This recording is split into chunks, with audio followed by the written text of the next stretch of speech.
The dust kicked up by Sarah's worn boots settled slowly in the evening air as she approached the grand ranch house. Her weathered dress, once blue but now faded to the color of storm clouds, hung loose on her thin frame.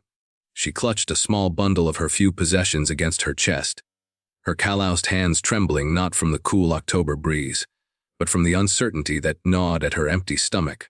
The Whitmore Ranch sprawled across the valley like a testament to prosperity. Cattle dotted the rolling hills, their lowing carried on the wind, while the main house stood proud with its wraparound porch and painted shutters.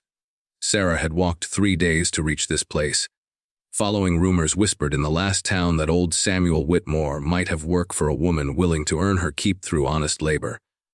She paused at the gate, smoothing her tangled auburn hair as best she could. Pride had been a luxury she'd abandoned months ago, when the fever took her husband and left her with nothing but debts and a child's grave to tend. Now, at 32, she was learning that survival required swallowing whatever dignity remained. The front door opened before she could knock, revealing a woman in fine wool dressed the color of deep burgundy. Margaret Whitmore's graying hair was pulled into a perfect chignon, and her pale blue eyes assessed Sarah with the practiced gaze of someone accustomed to hiring help. Behind her, partially hidden in the doorway's shadow, stood a girl of perhaps 8 or 9 years, her golden curls catching the lamplight from within.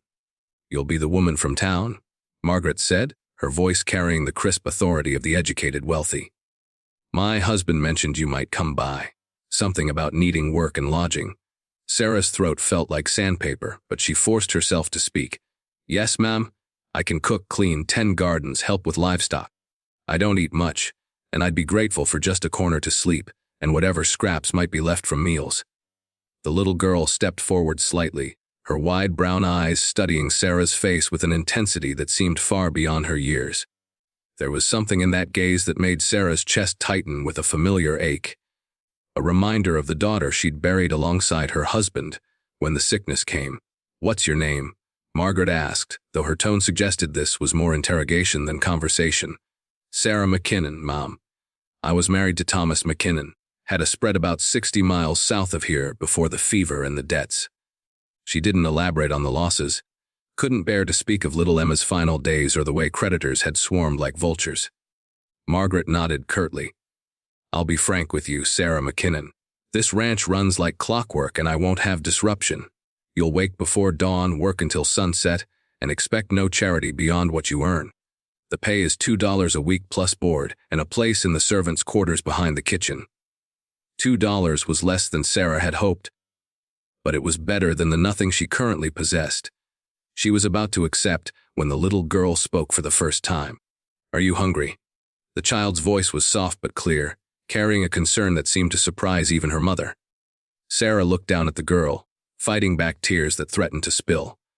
"I haven't eaten since yesterday, but I'll manage fine, little one. Lily, go inside." Margaret commanded sharply. "This doesn't concern you." But Lily didn't move. Instead, she reached up and tugged at her mother's sleeve. "Mama, she looks like the angels you read about in stories. The ones who wander and need help."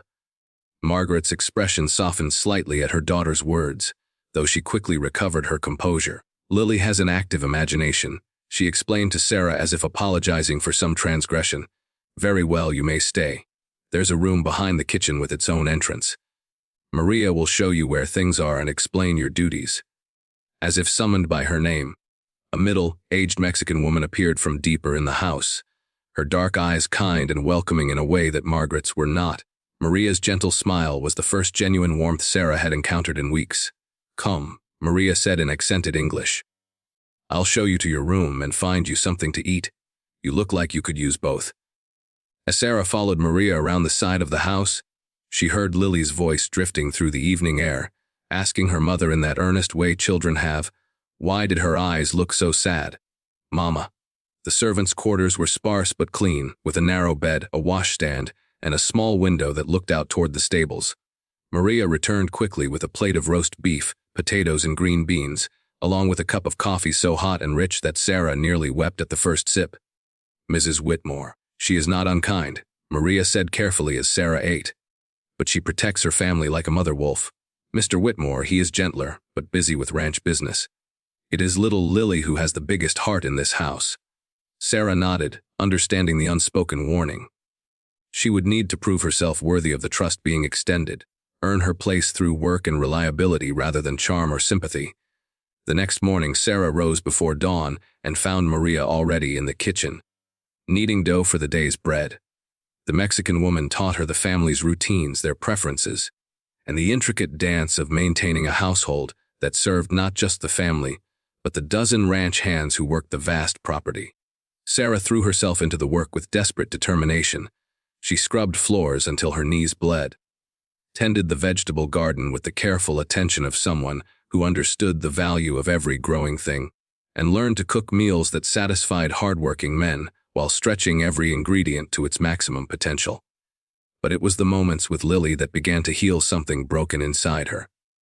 The child would appear in doorways while Sarah worked, asking questions about everything from why soap made bubbles to how far away the mountains were. Unlike her mother's guarded interactions, Lily's presence was uncomplicated, genuinely curious about the woman who had appeared at their door asking for scraps. 3 weeks into her employment, Sarah was hanging laundry when she heard crying from the garden. She found Lily sitting among the pumpkin vines, tears streaming down her face as she cradled a small injured bird in her hands. "I think his wing is broken," Lily whispered, looking up at Sarah with those enormous brown eyes. "Mama says injured animals usually die, but I don't want him to die." Sarah knelt beside the girl, her heart clenching at the familiar pain of wanting to save something fragile and failing. But she looked at the bird, examined the wing carefully, and felt a spark of hope. "Sometimes broken things can heal if they're cared for properly." Sarah said softly, "Would you like to try?" They fashioned a tiny splint from small twigs and strips of cloth, creating a makeshift nest in an old basket. Lily was gentle and patient, following Sarah's instructions with the focused attention of a much older child.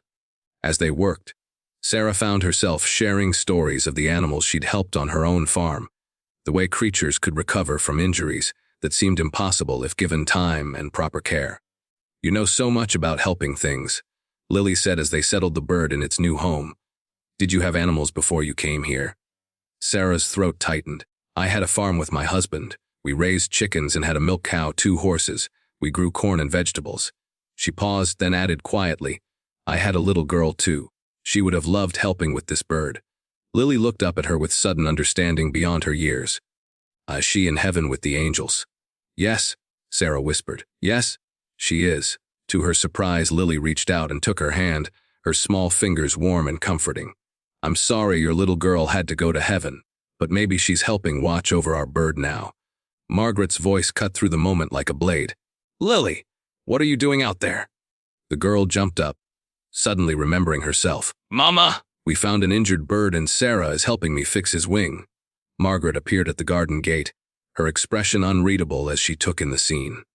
Sarah stood quickly, brushing dirt from her skirts, waiting for the disapproval she was certain would come.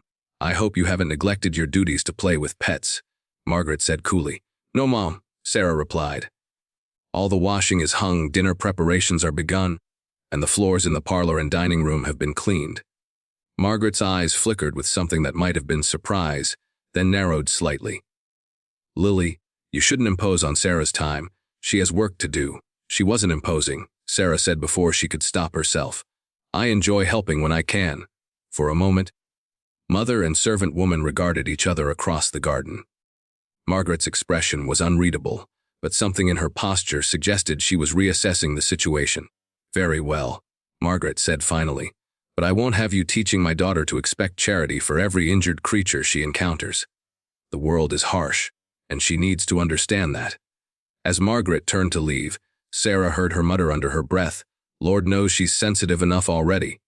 That evening, as Sarah cleaned the kitchen after dinner, Samuel Whitmore appeared in the doorway.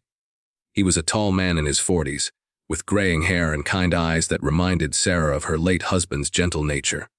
Unlike his wife, there was no calculation in his gaze, only honest assessment. "Margaret tells me you've been doing good work," he said, settling into a chair at the kitchen table. "Maria speaks highly of you as well." "I'm grateful for the opportunity, sir," Sarah replied, continuing to scrub the large cast iron pot they'd used for stew. "She also mentioned you've been spending time with Lily, teaching her about caring for animals." Sarah's hands stilled on the pot. "I hope that's not a problem, Mr. Whitmore." The child is naturally kind-hearted, and I thought perhaps knowledge about helping creatures might serve her well. Samuel was quiet for a long moment, then said, Lily hasn't had many people in her life who understand that kindness. Margaret loves her fiercely, but she believes the world requires hardness to survive. Perhaps she's not wrong, but I sometimes worry we're teaching our daughter that caring too much is a weakness. Sarah turned to face him, seeing something in his expression that spoke of his own losses, his own understanding of life's cruelties. Kindness isn't weakness. Sarah said quietly, it's the thing that makes survival worthwhile. Samuel nodded slowly. I think you understand my daughter better than most. Margaret sees Lily's soft heart as something to be protected by building walls around it. But maybe what she needs is someone to show her how to be tender and strong at the same time. The conversation was interrupted by rapid footsteps, and Lily burst into the kitchen, her face flushed with excitement. Papa, Sarah! The bird moved his wing! Not the broken one, but the other one. He ate some of the seeds I gave him, and he looked right at me. Samuel smiled at his daughter's enthusiasm, then glanced at Sarah with something approaching gratitude. That's wonderful, sweetheart. Sarah seems to have a gift with healing. As autumn deepened into winter, Sarah found her place in the household's rhythm. The work was hard but steady, and she discovered a satisfaction in maintaining the smooth operation of a home that served so many. Her body grew stronger from regular meals and purposeful labor, and the hollow ache of grief began to transform into something more manageable. But it was her growing relationship with Lily that truly anchored her to this new life. The child sought her out constantly, drawn by Sarah's patient answers to endless questions and her willingness to treat Lily's concerns with genuine seriousness. They tended the injured bird together, watching as it slowly regained strength under their careful ministrations. Margaret observed these interactions with what Sarah came to recognize as conflicted emotions. There was clearly some part of her that appreciated how happy Lily seemed in Sarah's company, but there was also a protective wariness, as if she feared her daughter might grow too attached to someone who was, ultimately, temporary help. The tension came to a head on a bitter December morning, when Sarah woke to find snow falling heavily outside her small window. She dressed quickly and hurried to the kitchen.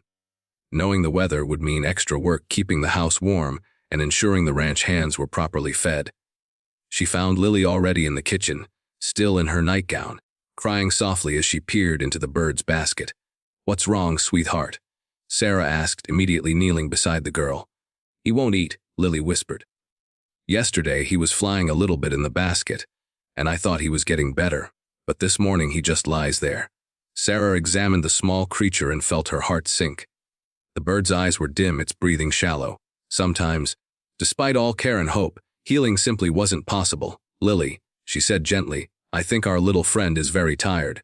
Sometimes when creatures are badly hurt, they can seem to get better for a while, but their bodies are still too damaged to fully heal. Lily's face crumpled. Is he going to die? Sarah gathered the child into her arms, feeling the familiar pain of having to explain death to someone too young to fully understand it. I think he might be, sweetheart.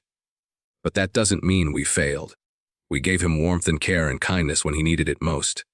That matters, but I wanted him to get better. Lily sobbed against Sarah's shoulder. I wanted to set him free when spring came. I know, Sarah whispered, stroking the girl's hair. I know exactly how that feels. They sat together in the quiet kitchen as dawn broke gray and cold outside. Sarah held Lily while the child grieved for a small life that had touched her tender heart, and she found herself grieving too, not just for the bird, but for her own Emma, for the dreams that had died with fever and debt, for all the small, precious things the world took away too soon. Margaret's voice cut through their moment of shared sorrow. What is going on here? Both Sarah and Lily looked up to see Margaret standing in the kitchen doorway, wrapped in an elegant robe, her expression shifting from annoyance to concern as she took in her daughter's tears. The bird is dying, Mama, Lily said, her voice thick with sorrow. Sarah says we did everything we could, but sometimes broken things can't be fixed. Margaret's eyes flickered to Sarah, then back to her daughter. For a moment, something vulnerable crossed her face, as if Lily's words had touched on her own understanding of irreparable losses. Lily, you knew this might happen, Margaret said, though her voice was gentler than usual. Wild creatures often don't survive even with the best care, but Sarah says that caring for him still mattered. Lily replied, looking up at her mother with those enormous, earnest eyes. Even if we couldn't save him, we made sure he wasn't alone. Margaret was silent for a long moment, her gaze moving between her daughter and Sarah. When she finally spoke, her voice was carefully controlled. "Sarah, perhaps you should focus on your duties.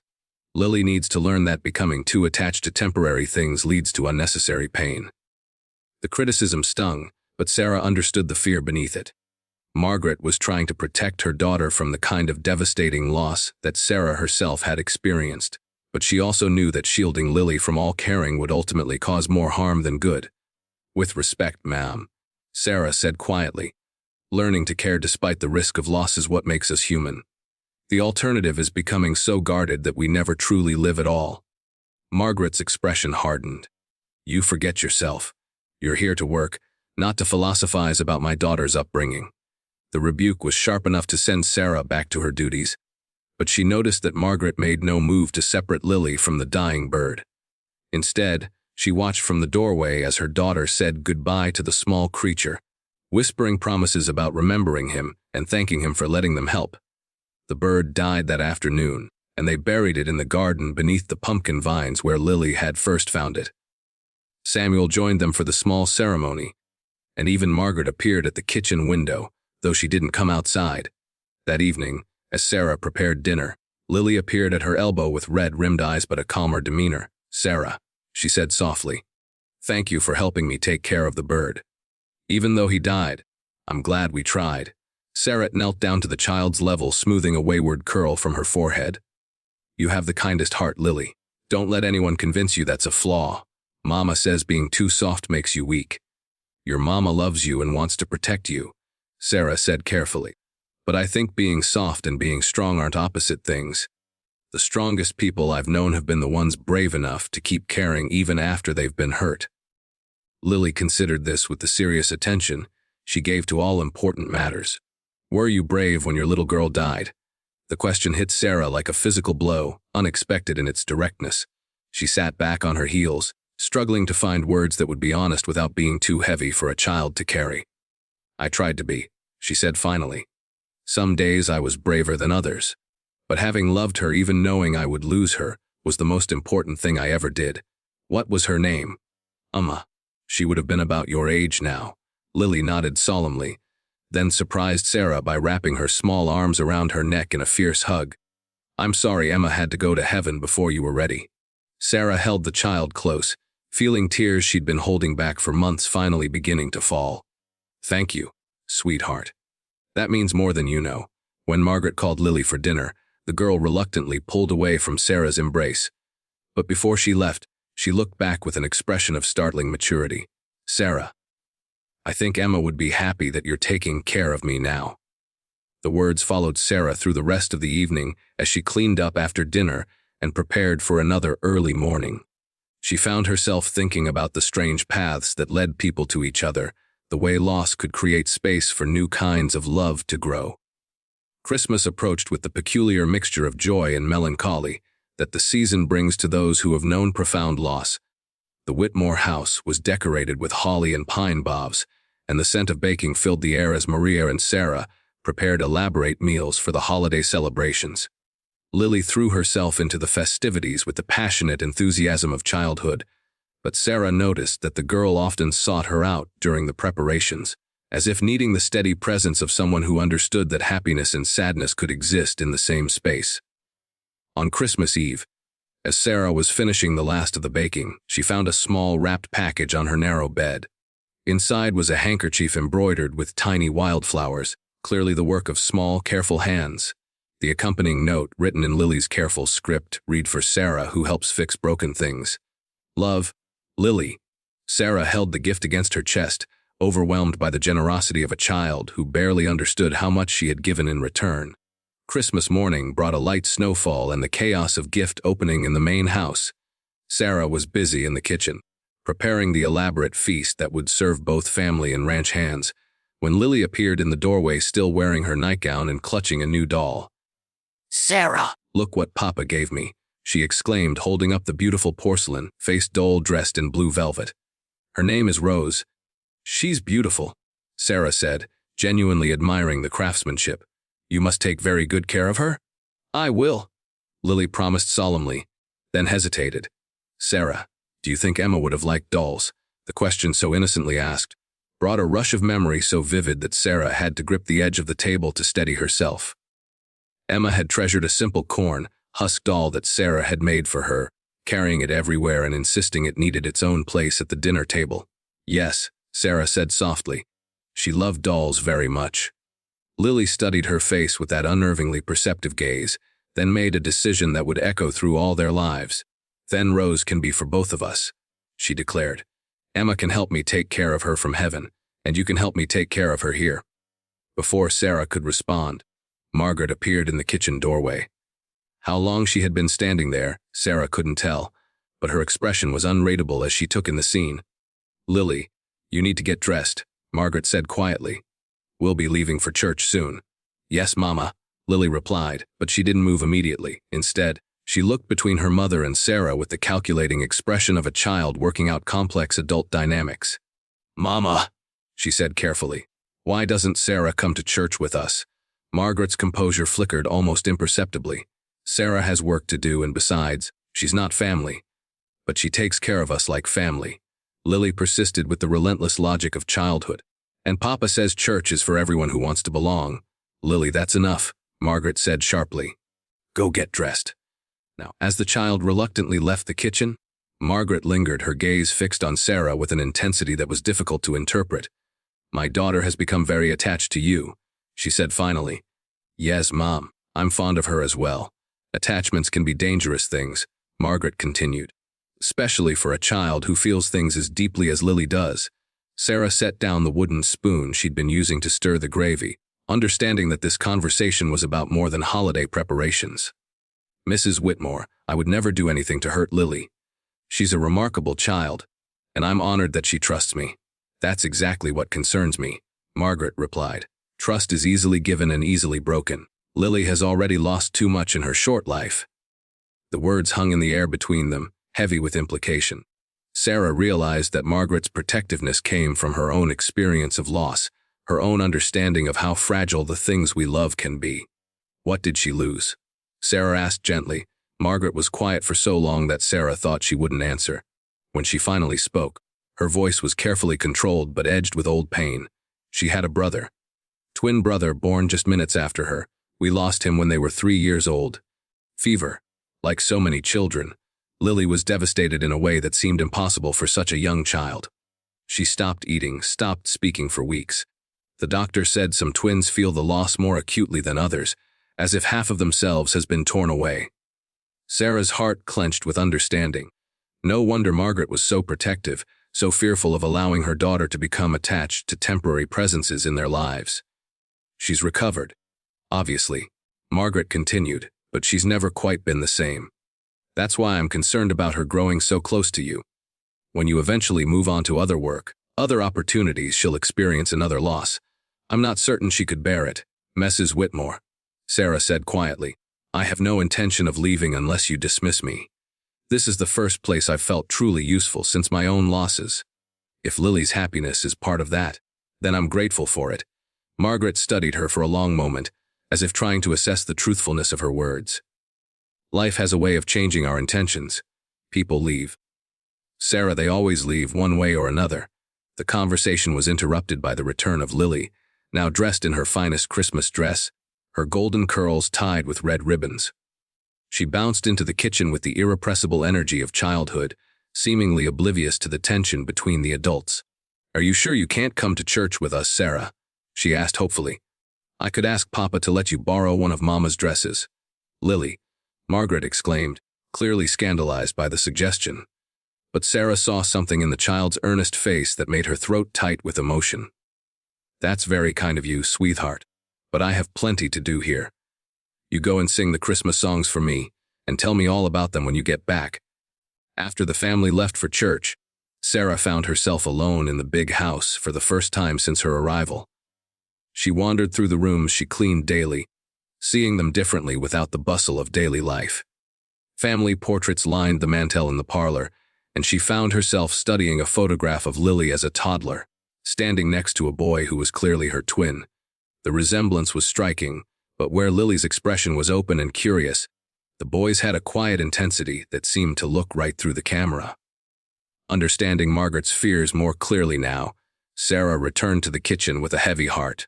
She could see how her presence in Lily's life might seem like another potential source of loss. Another person who could disappear as suddenly as a beloved brother or a woman desperate for work. The afternoon passed quietly as Sarah tended to the feast preparations and the family attended church and social calls.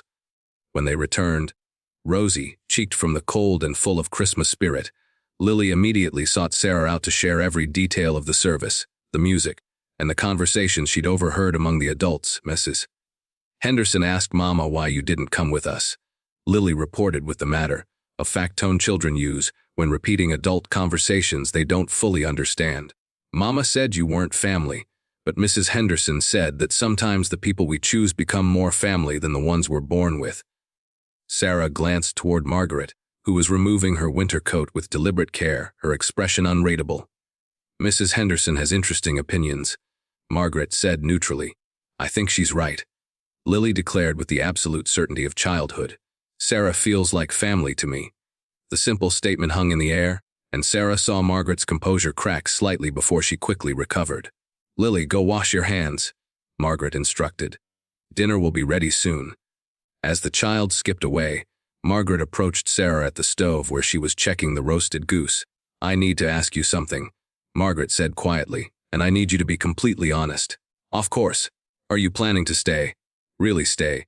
Not just until something better comes along or until you've saved enough money to move on. Sarah considered the question seriously, understanding its importance not just for Margaret, but for Lily as well. Mrs. Whitmore, I lost everything that mattered to me before I came here. My husband, my daughter, our home, our future. When I knocked on your door asking for scraps and a place to sleep, I wasn't looking for temporary refuge. I was looking for a reason to keep living. Margaret's eyes widened slightly at the raw honesty of the admission. Lily has given me that reason, Sarah continued. Not because she replaces what I lost, but because caring for her reminds me that love is still possible, even after terrible loss. If you'll have me, I'd like to stay until she no longer needs me. And when will that be? Sarah smiled sadly. I suspect long after she thinks she doesn't? Margaret was quiet for a long moment, studying Sarah's face as if trying to read her soul. You realize what you're committing to. Lily isn't an easy child to love halfway. She gives her whole heart, and she expects the same in return. I understand, Sarah said. I wouldn't know how to love her any other way. That evening, as the family gathered for their Christmas feast, Sarah served the meal she had spent days preparing. The roasted goose was perfectly golden, the vegetables seasoned to complement the rich meat, and the desserts were works of art that would have impressed guests at the finest houses in Denver. But it was the moment when Lily stood up from her chair, walked around the table, and wrapped her arms around Sarah's waist that made the day truly memorable. Thank you for making Christmas so beautiful, the child whispered against Sarah's apron. Sarah looked up to find both Samuel and Margaret watching the interaction. Samuel's expression was warm with approval, but Margaret's was more complex, a mixture of resignation, gratitude, and something that might have been relief. Sarah, Margaret said quietly, would you join us for dessert? At the table, not serving. It was a small gesture, but Sarah understood its significance. She was being invited to cross the line from servant to something approaching family, at least for this moment. As winter deepened into its harshest months, Sarah found her place in the household becoming more secure and more complex. She was still primarily a servant, responsible for the daily maintenance that kept the ranch house running smoothly, but her relationship with Lily had evolved into something that defied easy categorization. She helped with the child's lessons, listened to her read from the primers that Samuel brought from town, and answered the endless questions that reflected Lily's curious intelligence. More importantly, she provided the emotional stability that allowed Lily to navigate the complexities of growing up in a world that could be both wonderful and cruel. Margaret watched these interactions with what Sarah came to recognize as cautious approval.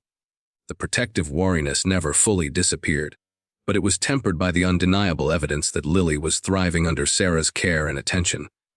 The test came in February, during one of the harshest blizzards anyone could remember. The snow fell for 3 days straight, piling against the windows and trapping everyone inside the house. By the second day, Even the hardy ranch hands were huddled in the bunkhouse, unable to tend to anything but the most essential chores. Lily, cooped up and restless, began showing signs of the melancholy that Margaret feared most. The child became listless, picking at her food and staring out at the endless white landscape with an expression of profound sadness. "She gets like this sometimes," Margaret confided to Sarah as they worked together in the kitchen, preparing yet another meal for the stranded household. "Especially when she's confined or when the weather is gray for too long. The doctor says some children are more sensitive to such things." Sarah understood. She had seen the same shadows cross Emma's face during the difficult winter before the fever came. Some children felt the weight of the world more keenly than others, as if their hearts were tuned to frequencies that adults had learned to ignore. That evening, as the wind howled around the house and the family gathered in the parlor for warmth, Sarah made a decision. She disappeared into her small room and returned with her few personal possessions, including a worn leather journal that had belonged to her mother. "Lily," she said, settling into a chair near the child's position on the hearth rug, "would you like to hear some stories?" The girl looked up with the first spark of interest she'd shown all day. "What kind of stories?" "Stories my mother told me when I was your age, and stories I told my daughter. Stories about brave girls and magical creatures, and the way love can survive even the darkest winters." As Sarah began to read from her mother's journal, adapting the simple tales for Lily's ears, the entire family found themselves drawn into the storytelling. Even Margaret set down her needlework to listen as Sarah wove tales of adventure and hope, of characters who faced impossible challenges with courage and kindness. Lily's melancholy began to lift as the stories transported her beyond the confines of the storm-bound house. She asked questions, suggested alternative endings, and eventually began contributing her own imaginative additions to the tales. Samuel, who had been wrestling with account books in the corner, found himself abandoning his work to listen, and Margaret, despite her usual reserve, smiled at her daughter's renewed animation. "Tell the one about the girl who could talk to animals," Lily requested as the evening grew late. "That's a very long story," Sarah warned. "It might take several nights to tell properly." "Good," Lily said firmly. "Then we'll have something to look forward to until the storm ends." Over the next 2 days, as the blizzard continued to rage outside, Sarah's evening storytelling became the highlight of the household's routine. She drew on every tale she could remember, adapting them for Lily's imagination and adding details that reflected the child's own interests and concerns. But it was on the final night of the storm that the most significant moment occurred. Sarah was midway through a story about a young girl who discovered a hidden garden where wounded creatures came to heal, when Lily suddenly interrupted. "Sarah," she said, looking up with those enormous brown eyes, "are you my guardian angel?" The question caught everyone off guard. Margaret's needlework paused in mid-stitch, and Samuel looked up from his book with surprise. "What makes you ask that, sweetheart?" Sarah said gently. "Because you came when I needed you most, and you help fix broken things, and you make everything feel safer. Mama read me a story once about guardian angels, and they sounded just like you." Sarah felt her eyes fill with tears at the simple, profound faith in the child's voice. "I'm not an angel, Lily. I'm just a woman who cares about you very much." "But that's what guardian angels do," Lily insisted with the impeccable logic of childhood. "They're not really angels. They're just people who love you enough to stay." The words hung in the air with the weight of truth spoken by innocence. Sarah looked across the room and saw Margaret watching with an expression she had never seen before, not wariness or calculation, but something approaching wonder. Margaret said quietly, "That's the best kind of guardian angel there is." When the storm finally broke and the world emerged into brilliant sunshine that turned the snow-covered landscape into a crystalline wonderland, Sarah realized that something fundamental had shifted in the household dynamics. She was no longer the temporary help who might leave at any moment, but a permanent part of the family structure, as essential as the foundation stones that supported the house itself. Spring arrived with the usual chaos of ranch life: calving season, the return of migrant workers, the endless cycle of PL.